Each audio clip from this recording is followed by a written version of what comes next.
Okay, y'all, let's start this. In June of 1967, during the Six-Day War, Israeli forces attacked a U.S. Navy ship, the USS Liberty, killing 34 Americans and injuring over 170 more.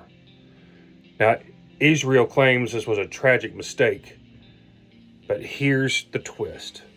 When jets were scrambled to go help out the Liberty, they were suddenly recalled by the White House.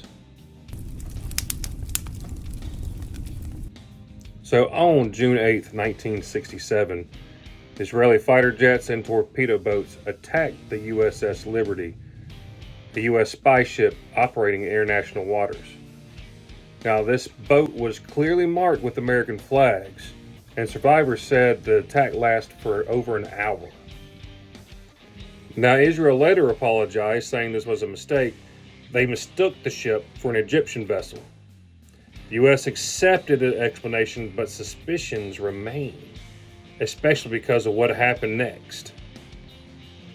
When the attack was first reported, U.S. jets were launched from nearby carriers. But minutes later, they were called back by direct order from Washington. So why were the jets recalled? Now, theory number one is mistaken identity. The official story, once Israel was confirmed the attacker, the U.S. didn't want to risk fighting an ally. But attacking a well-identified ship in broad daylight? Really? You fell victim to one of the classic blunders. The most famous is never get involved in a land war in Asia. Another theory is nuclear alert theory. Historians claim that the jets were armed with nukes. Sending them could have triggered a superpower clash with the Soviet Union. Remember, Cold War is going on at this time. But is America really one to steer away from showing off what it's got?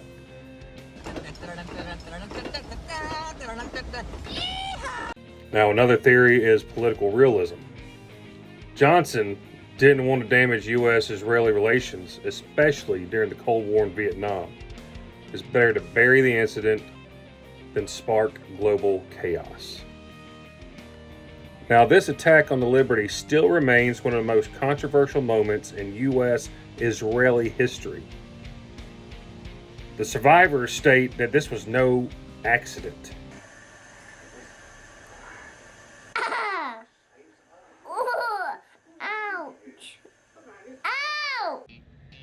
The U.S. government's fast acceptance of Israel's apology, limited investigations, and the mysterious jet recall all fuel suspicions.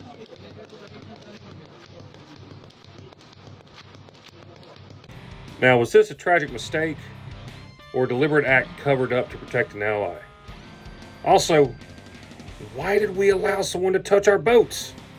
We don't ever let people touch our boats. We're the only ones that can touch our boats. The first rule of Fight Club is, do not touch the United States of America's boats. the second rule of Fight Club is, Nobody touches my boats. Over 50 years later, the truth about the USS Liberty remains murky. Whether it was the result of fog of war error or something more sinister. Now, while there's no smoking gun, the U.S. government's actions did prioritize diplomacy over full accountability, which is why the cover-up narrative persists. The great Oz has spoken. Oh, pay no attention to that man behind the curtain. What do you think? Was this a real accident, or is this another cover-up? Now, don't forget to hit that like and subscribe button. And let me know if there's anything that you want to hear in the comments. Thank you for watching.